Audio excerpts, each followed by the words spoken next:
Les prochaines élections municipales s'annoncent décisives en Seine-et-Marne comme dans toute la France. Les 15 et 22 mars prochains, vous allez pouvoir voter pour le candidat de votre choix.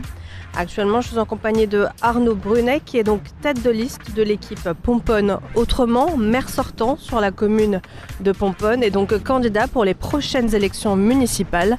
Arnaud Brunet, est-ce que vous pouvez peut-être vous présenter pour ceux qui ne vous connaissent pas encore? J'ai 52 ans, je suis marié, j'ai 2 enfants, je suis à Pomponne depuis un peu plus de 40 ans. Et donc pourquoi vous avez choisi de porter votre candidature en mars prochain? Alors c'est très simple, en fait c'est pour continuer les projets. On a posé les fondations pendant 6 ans de 2020 à 2026 et maintenant on passe à la concrétisation de beaucoup de projets, notamment le cœur de ville, avec le commerce de proximité, avec l'ouverture du parc du château, beaucoup d'animations comme on a commencé à le faire avec le salon d'art international de Pomponne.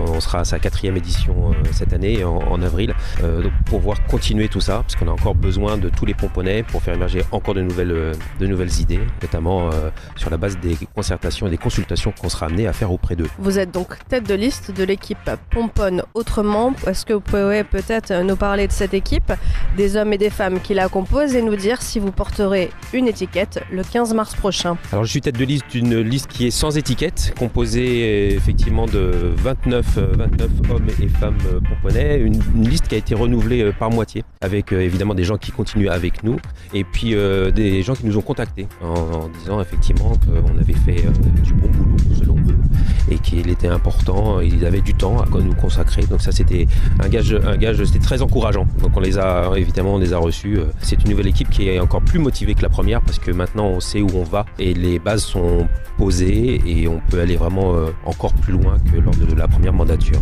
Et j'imagine que c'est une équipe qui s'est justement réunie autour d'un projet. Est-ce qu'il y a peut-être des axes phares et des priorités dans le programme que vous avez co-construit tous ensemble? Alors oui, on a fait effectivement des consultations alors auprès des Pomponnais lors des réunions publiques, mais également entre nous. On a fait 96 propositions. On a essayé de travailler les nouveaux colistiers dans leur coin pour que chacun soit en complète autonomie. Ce qui ressort, c'est qu'effectivement, on va continuer les animations, on va continuer à faire beaucoup d'intergénérationnels comme on a commencé à le faire avec les sorties intergénérationnelles. Et puis le cœur de ville, parce qu'en fait, tout le monde s'aperçoit qu'il nous manque un cœur de ville, un endroit où on a envie d'aller, qui ne sera pas un centre-ville, ce sera un cœur de ville qui sera non construit, avec toutes sortes d'activités qui permettent aux Pomponnais de se retrouver à un seul et même endroit, ce qui n'existe pas à Pomponne aujourd'hui. Alors effectivement, dans le cœur de ville, nous avons le commerce de proximité, nous avons le parc du château, nous avons aussi tout un tas de structures sportives pour pouvoir agglomérer les différentes activités sportives dans ce centre-ville.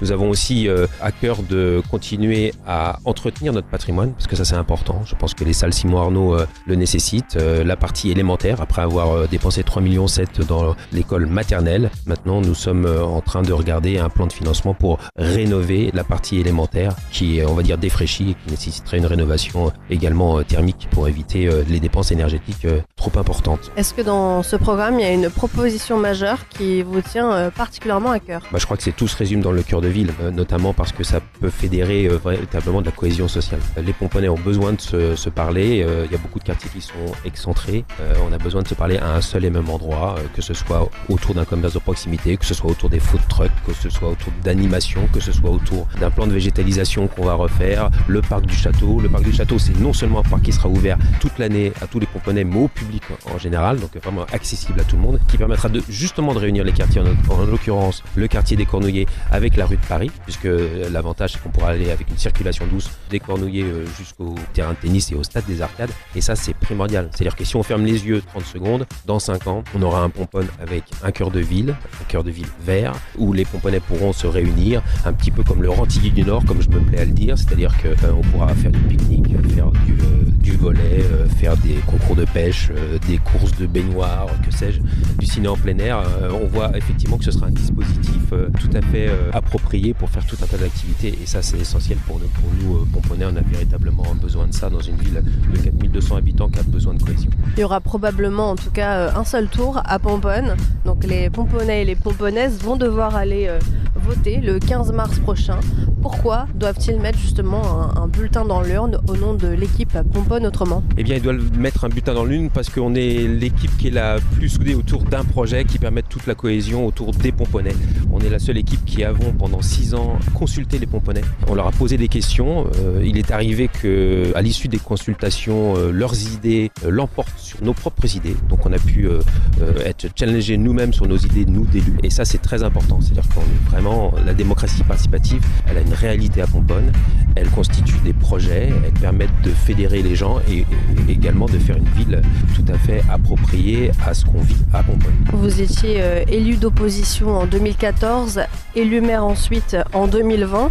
Est-ce que c'est une fonction qui représente aujourd'hui quelque chose pour vous ? Et si vous étiez évidemment réélu le 15 mars prochain, est-ce que cette fonction représentera finalement encore quelque chose ? Alors oui, c'est une fonction qui est très importante parce qu'elle permet effectivement de tout à fait emmener la population vers quelque chose qui leur ressemble. C'est-à-dire que si on les consulte, si on prend leur avis en compte, on arrive à faire quelque chose qui est tout à fait contextuel, qui est tout à fait approprié, qui est tout à fait personnel par rapport aux Pomponnais. Et je pense, et c'est à l'issue des 45 réunions publiques qu'on a fait, on s'est aperçu qu'effectivement, les demandes elles sont multiples, évidemment, mais elles se regroupent autour de quelque chose et ce quelque chose, c'est effectivement le cœur de ville avec la cohésion sociale. J'ajoute aussi que ce qui est important, et nous l'avons fait pendant 6 ans, c'est l'importance de Pomponne au sein de Marne-et-Gondoire.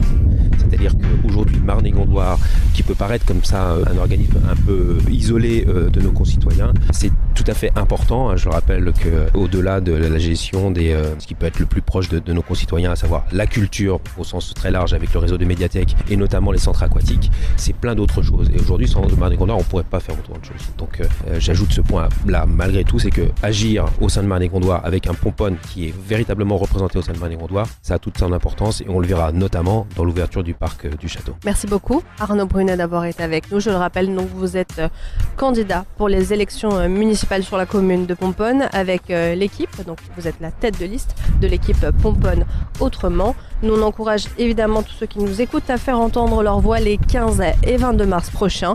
Je le disais tout à l'heure, il y aura probablement qu'un seul tour à Pomponne, donc il faut aller voter évidemment le 15 mars prochain. Et d'ici là, évidemment, Arnaud Brunet, on vous souhaite une bonne campagne. Merci beaucoup.